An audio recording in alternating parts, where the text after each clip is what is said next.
Welcome to this explainer. Today, we're diving into a film that has totally captivated and, let's be honest, deeply unsettled audiences for years. But we're going to look at it through a completely different lens. We're unpacking writer Teresa Jiu's fascinating analysis of the 2010 psychological thriller Black Swan. We're going to see why the true meaning of this story is far, far more terrifying than just some simple pursuit of excellence. Seriously, if you think you understand what actually broke the main character, Nina, well, you might want to brace yourself because we're about to completely reframe this masterpiece. So ask almost anyone what Black Swan is actually about, and I guarantee they'll confidently tell you it's a movie about the destructive pursuit of perfection. It's that classic trope, right? The tortured artist pushing themselves to the absolute limit, agonizing over every single micro movement until they literally snap. But let's investigate the clues within the story together and see why that widely held belief is actually a massive deception. Because according to our source material, perfection simply isn't an accurate description of what's trapping Nina at all. Section 1. The perfectionism myth, a deceptive trope. Let's kick things off by dismantling this huge assumption right out of the gate. Think about the actual pressures being put on Nina. Her mother doesn't shame her for failing auditions or having less than perfect technique. Instead, she obsessively cuts Nina's nails, monitors her every single move, and just completely stifles any sign of independence. It's about total control. Then you look at her director, Thomas. He never once pushes Nina toward technical perfection. Actually, scratch that, he constantly tells her she needs way less control. He grabs her, provokes her, and demands instinct, wildness, recklessness. He wants her to lose herself. And even Beth, the former star Nina idolizes and ultimately replaces, is never actually presented as perfect. Beth is chaotic, messy, self-destructive. Nina is just projecting this flawless image onto her. When you really zoom in, absolutely none of the key figures in Nina's life are demanding perfection. They are demanding entirely different, deeply conflicting things from her. To really hammer this point home, let's contrast Black Swan with a movie that genuinely is about perfection, Whiplash. In Whiplash, every single humiliation, every screamed insult, every drop of blood on the drum kit truly revolves around performance, excellence, and the crushing weight of trying to be brilliant. The protagonist there is constantly asked, can you become great enough? But Black Swan isn't structured like that at all. Nina isn't being crushed because people are nitpicking her already brilliant technique. She's struggling because she's being forced to become something she fundamentally does not understand. So here is the real kicker. Whenever Nina says, I just want to be perfect, she's totally masking the real issue. Perfection is really just this dignified cover-up for intense people-pleasing. It sounds so much nobler, so much more artistic and devoted to say you're a perfectionist, rather than admitting the terrifying truth.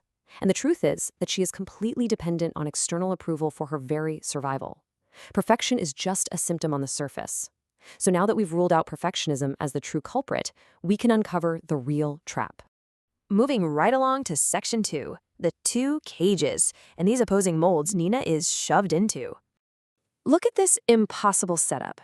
For her entire life, Nina has survived by fitting perfectly into her mother's mold, the white swan. And the expectation there is to be strictly obedient, entirely pure, quiet, and incredibly fragile. It's a space where her mother can just infantilize her endlessly. But then suddenly, she gets the lead role, and her director, Thomas, demands the exact opposite. He creates the mold of the Black Swan, demanding she be fiercely rebellious, luring, sexual, and dangerous. She's violently yanked from one extreme expectation to another. Both are external demands dictated by authority figures. Both are cages.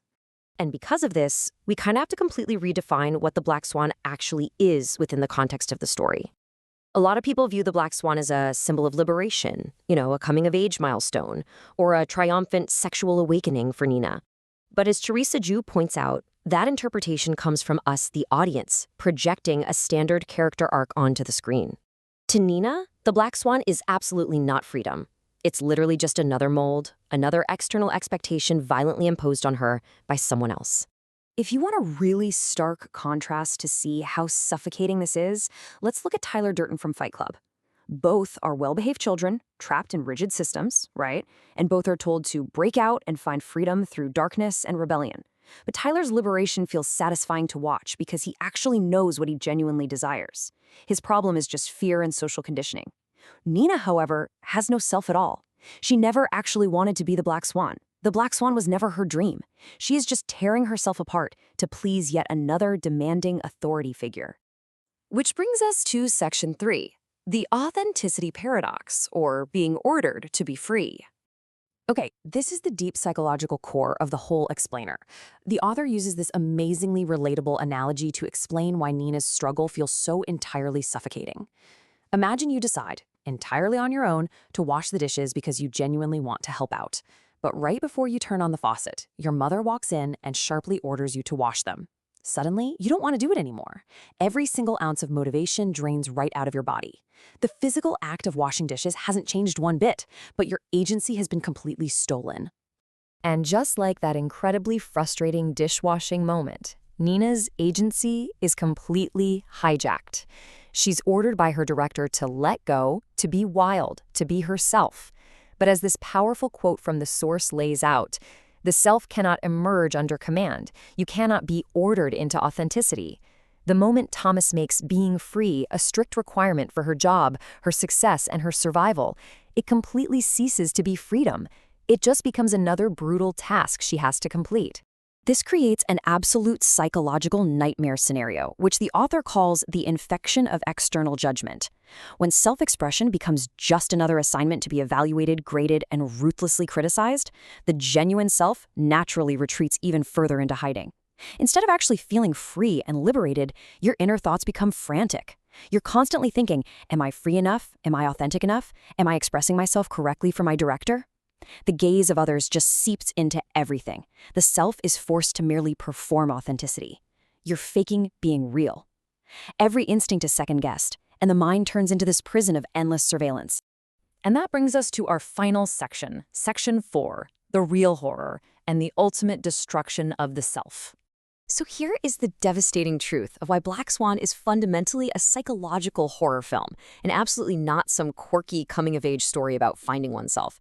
Think about a standard coming-of-age film. Usually someone or something helps the protagonist recognize who they really are deep down inside. But here, Nina is trapped in a uniquely cruel trap.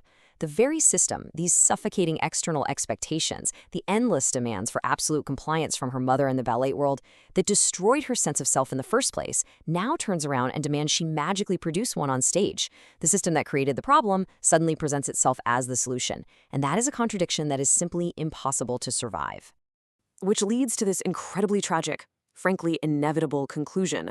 Whether she becomes the Black Swan or the White Swan, she has already lost. Because she never chose herself. Her desperate pursuit, the terrifying hallucinations, the literal tearing of her own skin, it was all only ever a disguise for her profound self-destruction. The most important thing, her actual soul, her true inner voice, had already been killed long, long before the final curtain ever went up. The chilling warning this explainer leaves us with isn't about the dangers of practicing too hard or trying to be technically perfect. The real horror of Black Swan is the profound danger of living entirely through other people's standards until there is absolutely nothing of you left. So I'll leave you with this huge psychological challenge, the very same one Nina could never answer. Who are you when nobody is watching? Without everyone else's definitions, what do you actually want? Thank you for joining me on this explainer, and I will see you next time.